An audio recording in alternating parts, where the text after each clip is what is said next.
Thank you, Dr. Tripathi. Good evening, everybody. And to Ambassador Sajanha, to General Singh, also to all the people who are tuning into this webinar, to the scholars and students. I think much of the context for the rise in structure of the G20 has already been laid by my previous speakers. They have been practitioners of diplomacy, of military, of course, interventions. I bring to the room my skepticism as a journalist and also, in fact, some contrary opinions too when it comes to the way we view how the events have been unfolding today, going back, of course, to my own ground experiences of covering several of these summit meetings and a lot of these functions.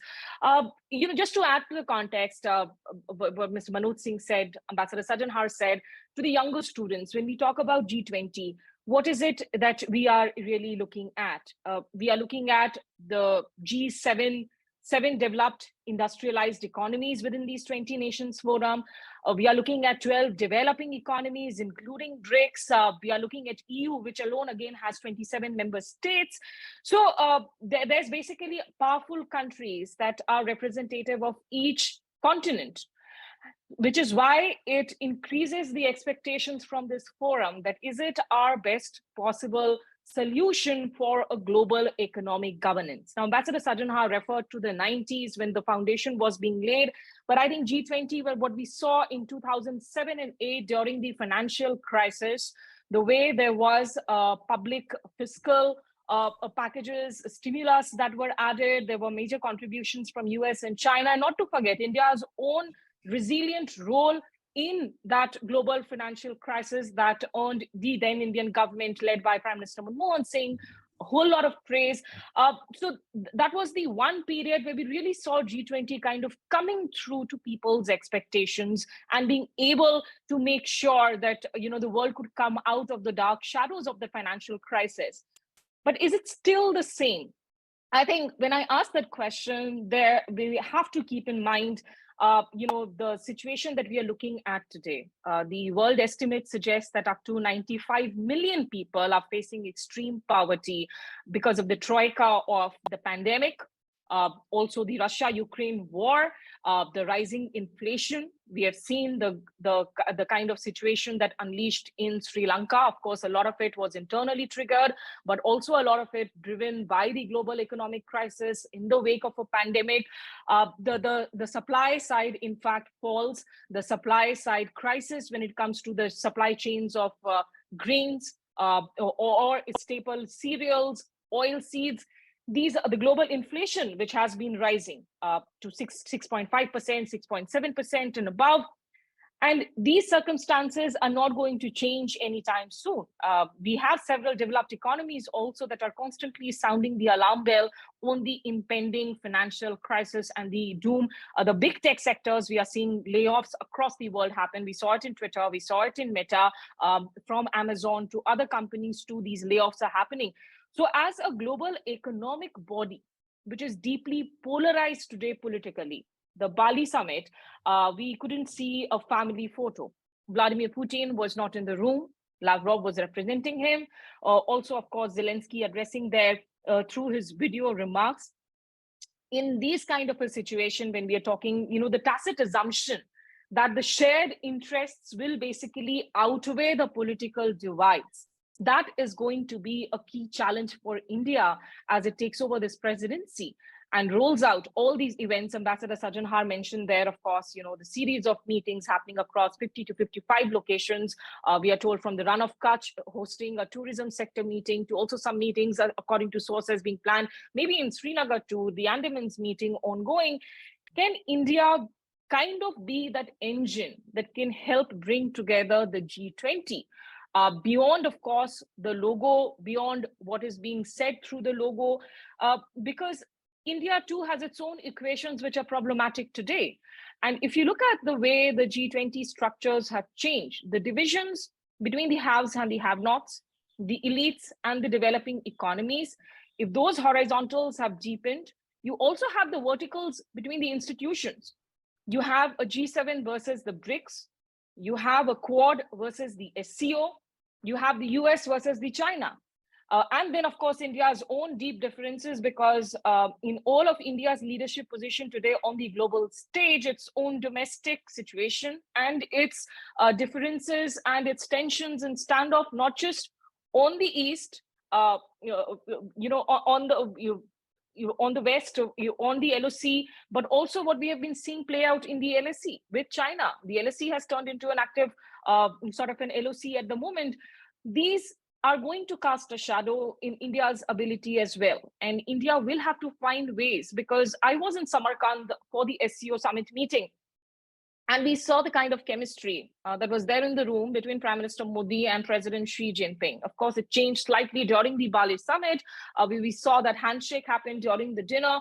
From my discourses, conversations with the diplomats at the moment, I know for sure that one of the challenges for India is whether there will be a full attendance during the G20 summit or not. Will it be able to make that happen? Because India is also hosting the SCO, and India did make sure, G20 wasn't going to be hosted by India this year, but we kind of made it sure, because obviously the current government wanted it to coincide with the 75th year of independence, not to forget that there is the general election coming up in 2024. And the diplomats are worried whether it is going to be a choice for Xi Jinping coming in between SCO and G20, because it's happening in within a short span of time difference. So they are working on the presumption that perhaps it wouldn't be a full house for both the events. These are, of course, diplomatic problems that are being worked behind the screens. The other impasses that continue, whether it's the G7 price cap on Russia, the US and OPEC plus, in fact, impasse on Russian oil, where the Saudis took a different stand. These differences are going to become the challenge where India's leadership skills will be put to test. I think it's good in a way that the Troika, which is hosting G20, you saw it happen in Indonesia. You now are seeing it in India next year. And the host after that would be Brazil in 2024. So in a way, the platform does get a credible space that the global South can try and facilitate a North-South dialogue, because all of these three countries are developing economies which get to host the G20.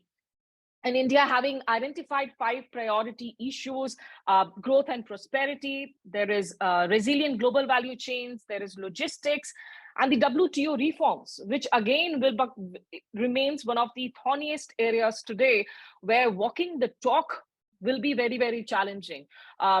India has also said, Nirmala Sitharaman, the finance minister, has been saying that how when it comes to virtual assets, cryptocurrencies, the terror threats that emanates from them across the world, how to go about in regulating them, that kind of remains the unfinalized priority also, which India would like to address in its G20 presidency. But to be able to bring all these differing voices together by next year, September, I don't know what will be the change on the ground when it comes to the Russian offensive in Ukraine. How deep will that shadow still be there? I wish I could crystal gaze, but for sure, as we look at winters again, it's not that the war is going away, and the impact, the inflationary impact, the recessionary impact of all these challenges are only going to play out further in the next few months. So yes, domestically, I think it does present India a big opportunity in terms of projecting, of course, in landscaping India to the audience, in taking forward its civilizational role in leadership. General Singh, they're talking about India's leadership roles, even in the days of non-alignment. And it's not like India hasn't mediated in conflicts. If you look at Ambassador Shivshankar Menon's book, the India and Asian Geopolitics, you actually see a lot of details of referencing to how India played a bridging role, be it during the US-China tensions in the Formosa or the offshore island crisis in 1954-55, with Krishna Menon kind of, hopping between Beijing and Washington, D.C., and thereby helping open up a channel of dialogue in Geneva between the ambassadors of US and China itself. Or, of course, when it came to the military interventions in the neighborhood, we have seen those stories with, of course, their pros and cons in Bangladesh, in Sri Lanka. But in Ukraine war, I know there has been a lot of speculation. Can India bring the warring sides together, given that it is one of the few countries that have kept its channel of communication open with Ukraine and with Russia? So far, India has continued to say that, we are not going to play an active mediation role. Of course, they are raising all the issues, including the dangers of any nuclear inadvertent sort of a strike happening as well. But there we need to realize that when we are attaching a whole lot of premium into this era of war phrase becoming a part of the G20 communique, because when this was said by Prime Minister Modi to President Putin in Samarkand, and I was there for that SEO meeting, I remember that this was interpreted differently based on the opportunities that people wanted to seize. So the Western countries like France and all went ahead to say that, look, India is taking a position where it is actually chiding Russia publicly. And I put forward this question to Foreign Secretary Vinay Quatra, where he went at length to explain that no, this wasn't a position that India had differed on, that India was still, of course, India wasn't chiding Russia, but India was only hoping that the sides, that dialogue and diplomacy were the need of the hour. So we need to avoid a situation, I think, with Professor Happymon Jacob of JNU, a known commentator, he describes as the commitment trap, because we don't want to get into the commitment trap where it is seen that India is basically now siding completely with the US-led West when it comes to taking a public chiding or a public rebuke, sort of a stand against Russia. And, to try and bring these parties together as one of the many interlocutors, but not to forget again, the kind of comments that we have heard from President Macron on China, that, could China be a mediator in the Russia-Ukraine war? That is a situation that would make India uncomfortable. One of the reasons that Russia also holds so much importance, of course, aside from the fact that it's been a time-tested relationship and the kind of deep defense, which, by the way, now has, of course, widened over the years. India's defense basket has expanded with Israel, France, US coming in there. But one of the reasons has been the Russia-China nexus and the alliance, which is not a natural alliance, but something that India needs to keep a close watch on. So, I'm just going to conclude by saying that I think for India, this G20 presidency presents a lot of leadership opportunities.